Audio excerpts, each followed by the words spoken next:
Hello friends. Could you tell that maybe I wasn't planning on filming today?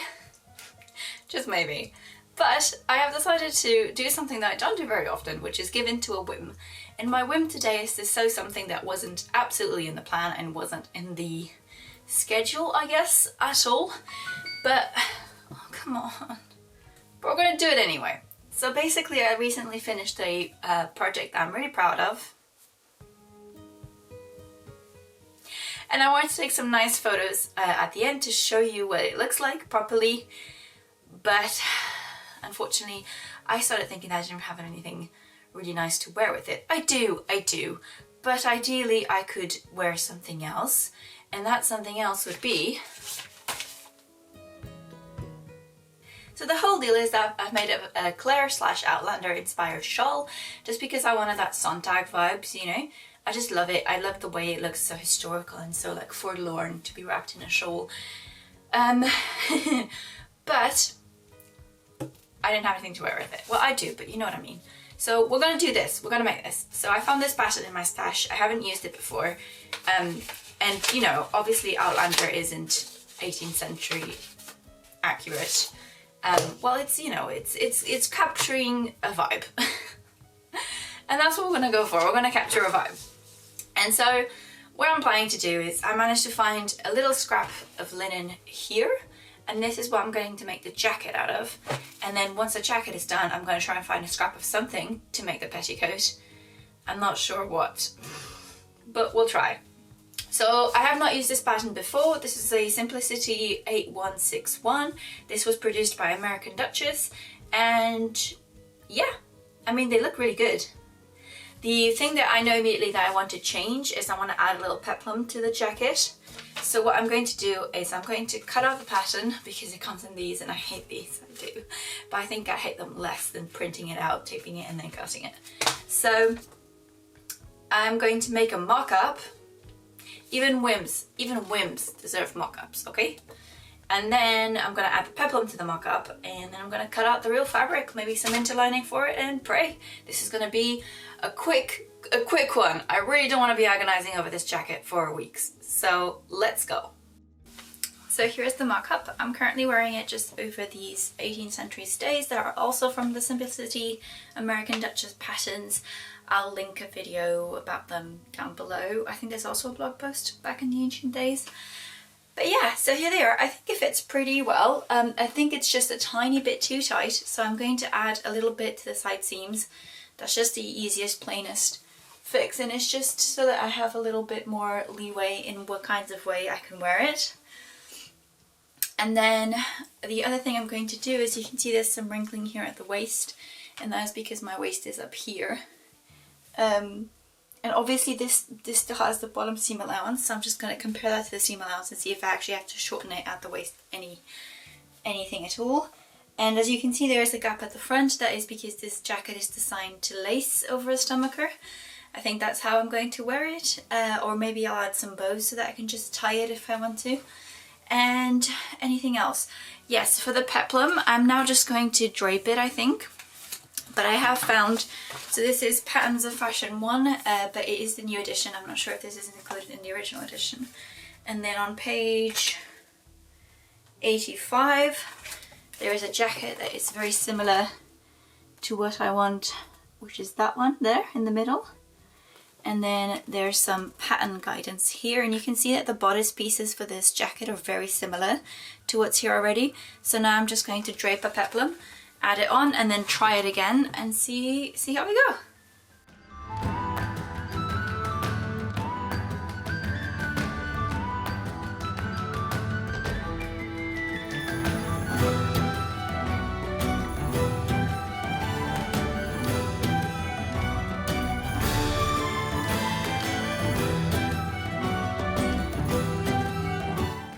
Okay, so I've cut out all my pieces, and I cut them out of the linen that I showed you earlier, and I also cut it out of a heavier weight linen, which I've interlined all the pieces with. Interlining is just when you join two pieces of fabric, usually along the edges. I use a very large basting stitch, and then you treat that piece of fabric as one. So the instructions now tell you to stay stitch the necklines because they are cut on the bias, and this means that if they are not stay stitching is just when you do a row of machine stitching or hand stitching, and that keeps the neckline from warping because things on the bias can get warped. And then you just do the seams, and they recommend that you do the seams from the back outwards. So they tell you to do the center back seam, then the seam to the side back, then the sides, then the shoulder. And I will then add on the peplum and give it a go of fitting, I guess. I'll check in.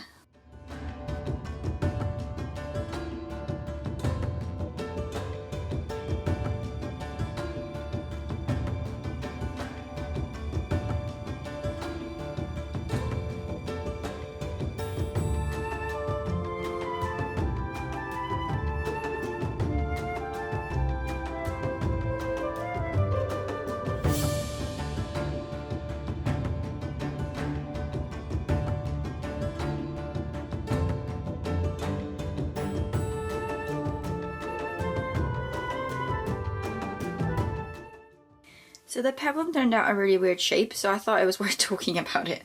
So this is the center front here, which is shorter, and that's the center back there. This will align with the side seam of the bodice. And then the extra fabric will be pleated towards this side seam. And although the shape is different, it's still resembling the one in Patterns of Fashion 1. And what I did was I cut it out of the green linen and then of the heavier weight linen, and I basted it, interfaced it, interlined it as before. Then I sewed up the side seam here, and then I cut out a lining. So I decided to line the whole of the jacket because the pattern tells you to, I guess. But if you're new here, I usually hate lining things. I just think it's a waste of time. But not this time, because I also noticed that in Patterns of Fashion, the examples they had were also lined. So here we are. I just thought I'd show you. And then this is it roughly pinned on the dress form. Will be pleated like this-ish, and then it will be sewn onto the bodice without catching the lining, or maybe catching the lining, and then the bodice lining will be brought over to cover that seam. We'll see. The next step is to actually sew it on, so I'm going to go do that. No, first I have to pleat it, baste the pleats, then sew it on, and I'll come back.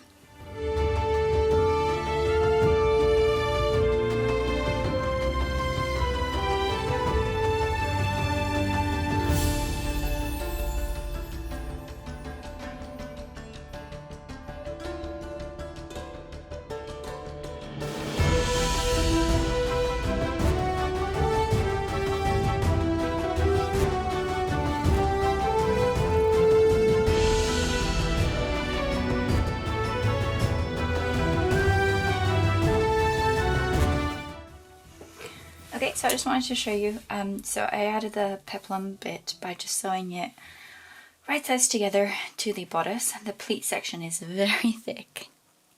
And then I pressed it really well from both sides, then I trimmed back the seam allowance, and now I'm just taking the lining of the top of the bodice, folding under the seam allowance, pinning it into place, and then I'm just going to finish that off by hand. I should have planned this a little better because bits like the center front are a little messy, but I think this works fine, and that gives me really clean insides. And then the last thing I need to do is the sleeves. We're not talking about the sleeves right now.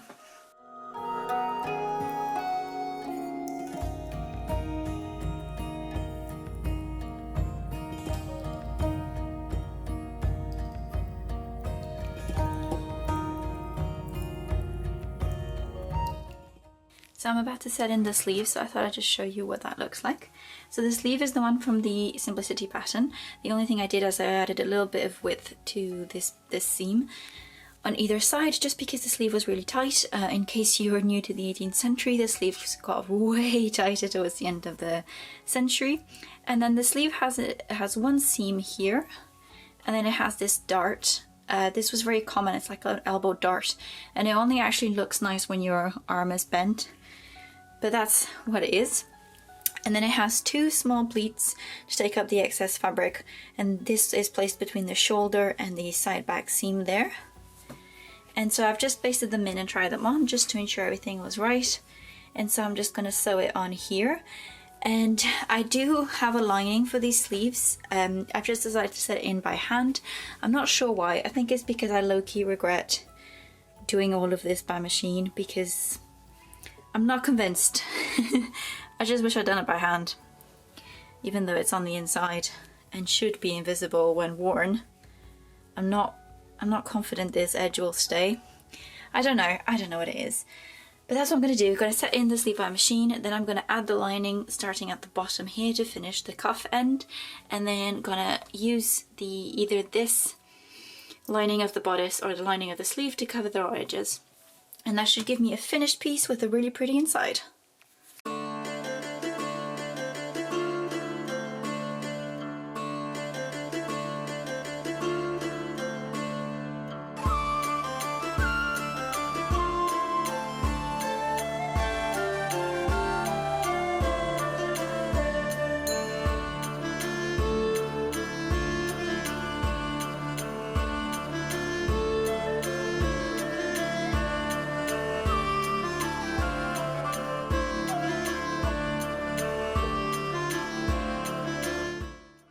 To finish off the jacket, I added some eyelets. To save on time, I hoped, I used some metal eyelets. However, these took me as long to put in, if not more, than hand sewn eyelets, and then I hated the look of them, so I covered them in thread. I'd recommend just skip the metal eyelets and just do them in thread.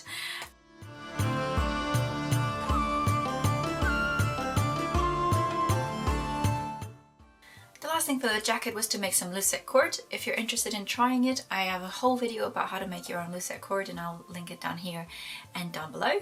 I used some leftover yarn from this shawl, which I thought was a really nice touch to tie it all together. I then kind of split focus, and when that happens I tend to film less. I think there's a direct correlation between the chaos in a project and how much I film for it. When I try to be fast, I often forget to film because I just want to get stuff done and I don't want to waste time setting up the camera, but then it leaves me with blanks and I can't show you what I did. It's all very frustrating, but also an endless sort of loop that I keep restarting. So for the petticoat, I just followed the instructions in the American Duchess Guide to 18th Century Dressmaking, which I think is very similar to what they tell you to do in the pattern, which is a very simple rectangular petticoat. The front is a rectangle, the back part is a rectangle. They're sewed up on the sides with a gap at the top, and then you just tie them over your waist, and they are pleated down to match your waist measurement. But I did end up using this sort of olive grey wool suiting that I had left over in my stash as well. Let me know if you know what previous project it was.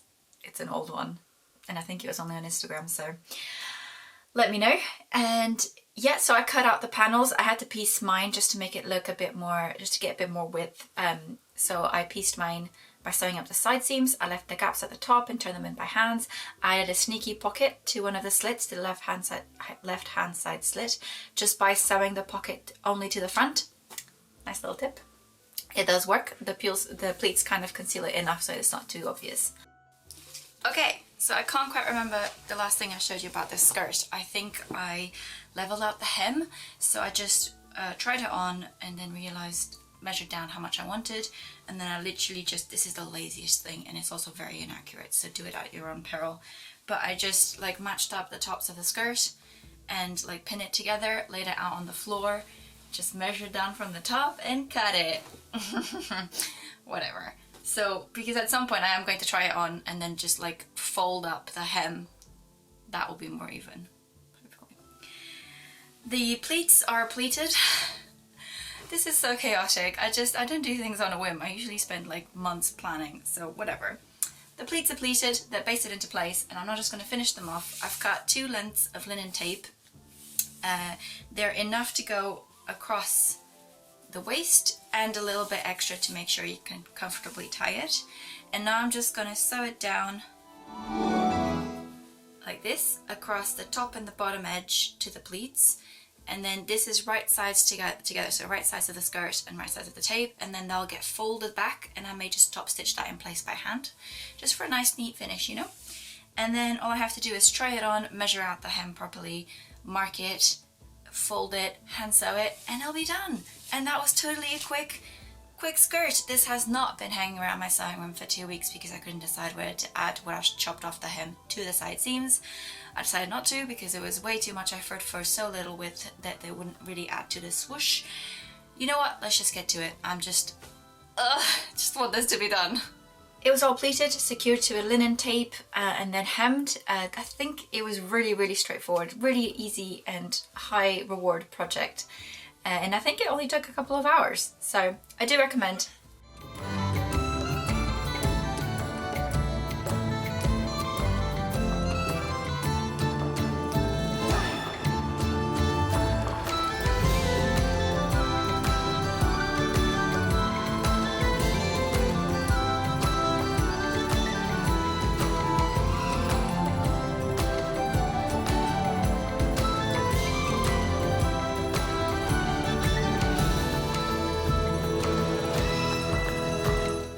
Making the skirt while I was embroidering was a good decision because it was a good distraction, because I decided to make a very elaborate embroidery again for my quick on a whim project. There's just something about embroidery. When I feel like I'm done and I really can't stand it anymore, it just pulls me back in. I altered a free embroidery pattern from the American Duchess blog just to add a little bit more of my design choices, and then I just traced that out to some plain linen. And then I started embroidering. I used a variety of different stitches, and I also different threads such as silk and wool just to create some extra texture. And I think it turned out really well. It took me about 3 weeks. I know, but it's very pretty. If you're interested in more about this, I did a breakdown on Patreon of my altered pattern and which threads I used for what, and also with links to those threads in case you're interested in doing your own sort of Outlander Scottish inspired embroidery.